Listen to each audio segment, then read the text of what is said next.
Don't just live for tomorrow, or just live in yesterday. Just be glad for all you have that's in today. Hey everyone, Connie here, and welcome to my blind reaction to My Hero Academia Season 5, Episode 12. So, last time we finished off the training matches and everything with Class A winning, which is a little disappointing. I kind of wish it would have been tied, but at the same time, I'm not like super like upset by it. um, but yeah, Class A won, which means Shinso lost that one, which does mean Shinso won one match and lost one match, which definitely gives a definite plus in that column. I know what I mean. It's good that he both won and lost a match, and will definitely help push him further. Now, when giving the grading and stuff afterwards, Aizawa said he did enough to pass, but it was also brought up that this was like an basically an entrance exam for him to get into the hero course. So does that mean it was kind of just like passed over really quickly. So does that actually mean he's now going to be in the hero course, or what does that mean? How does this work? I'm just genuinely curious as to how all of this is going to work here. Um, I'm also curious as to where this is going to go now. We're probably going to have some aftermath stuff and everything, but I wonder like what's the next arc going to be like, and everything. Where are we going from here? Because this arc was very, yeah, I mean, it was good, but it was very down to basics and everything, just simple training. Nothing much to really inform us of where anything's going. Yeah, we got a little bit of stuff with Endeavor and Hawks and Dobby at the beginning, but it was very little. And although we can kind of infer maybe a little bit from that, it's not enough to really make any real guesses on where this could be going at the moment. So we'll just have to find out, I guess. But I'm definitely excited.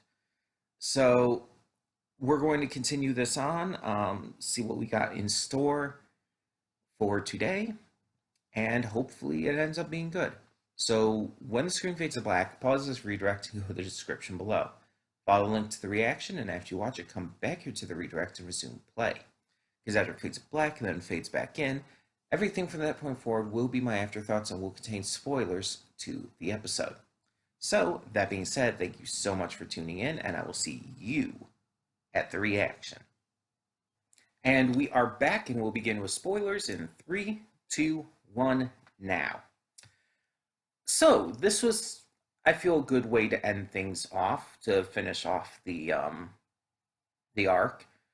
Again, presumably, at least.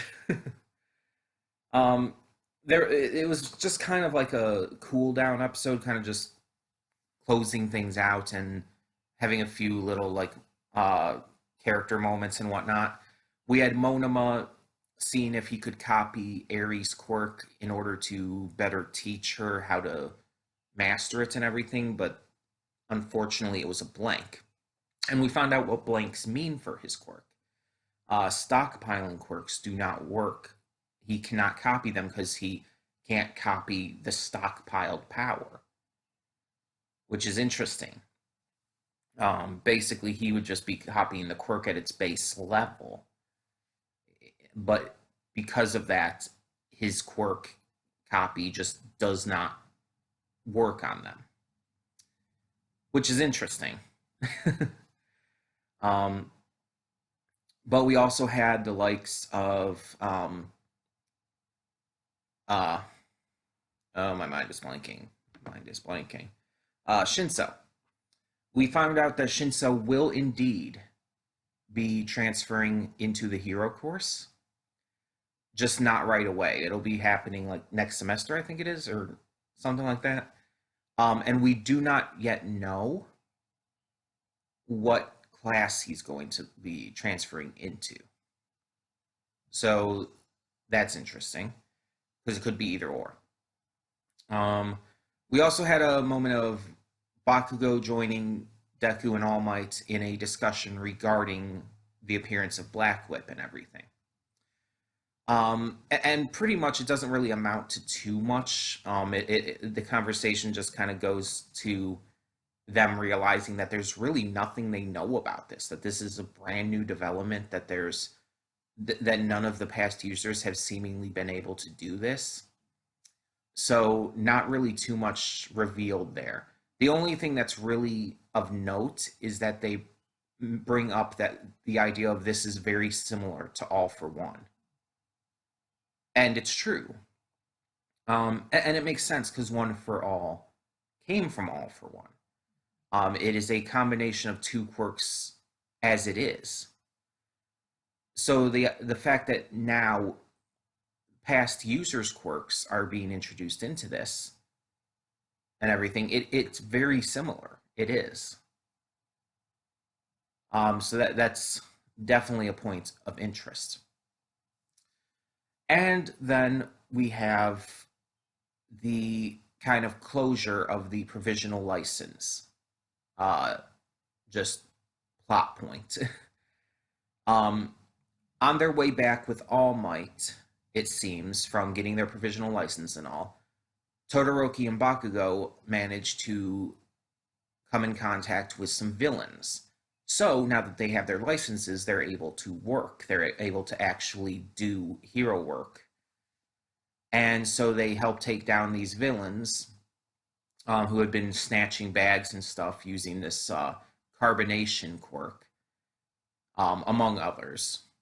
And they utilize their licenses to actually be able to handle this, and they do. I at first was thinking this was like part of the licensing exam, like some kind of final test, but no, this was actually just a real thing, and they were just engaging in it. There was also another hero there, like I can't remember what his name was. It was mentioned once briefly, and it was kind of goofy. um, but we see how good of a job Bakugo and Todoroki do, not only in utilizing their quirks and taking down the villains, but Bakugo even managed to protect all of the purses and whatnot that were stolen, and keeping them off to the side where they wouldn't get burned or just damaged in any way. And it's like, even though Bakugo's very aggressive about things, you can see he is dedicated to doing hero work, and he is dedicated to doing it right, even if he's going to be kind of an asshole about it at times. Um, so it is still great to see that kind of dynamic there. But yeah, this episode in general was just a very down episode, just kind of like closing things out and all. And that's really accentuated by the ending with Bakugo and Todoroki, after doing that provisional hero work, coming back to the dorm and finding a party waiting for them, with cake and everything. And it's fun. It's cute. And it really just once again does not tell me anything about where this is going to go. This episode was so just it was just such a downtime. It was just so much um just closure for this arc that I just don't feel like it gives us any hint of what's coming. Outside of one line that President Mike said. I don't remember what it was, but he mentioned something very seriously to Aizawa, and Aizawa very quickly changed the subject. President Mike mentioned it was reminiscing, so I assume something from their past. Um, yeah, it's just I don't know what to think of that. It's got to be important. I feel like they're hinting at something that's to come in the future, or at least be explained in the future. If it is something from their past and might not come back up again. But I could not begin to tell you what it is because there was no hints at it. It was just mentioned by name briefly. The only thing of note is that President Mike got very serious when he mentioned it. Like he wasn't like being his normal goofy, ridiculous self. So I'm definitely interested in what that might be about. Um, but that might be setting up for something well into the future. Might not even be relevant anytime soon. So who knows? And again, I don't know what is to come next, especially with the rest of this season. I have no idea what arc we're going to get next, what kind of stuff we're going to get into, but I am interested. So we'll find that out as we continue on. But in the meantime, tell me in the comments below what you thought of this episode of My Hero Academia Season 5, and thank you so much for tuning in. For now, I'm Connie, and I'm signing off. See y'all next time.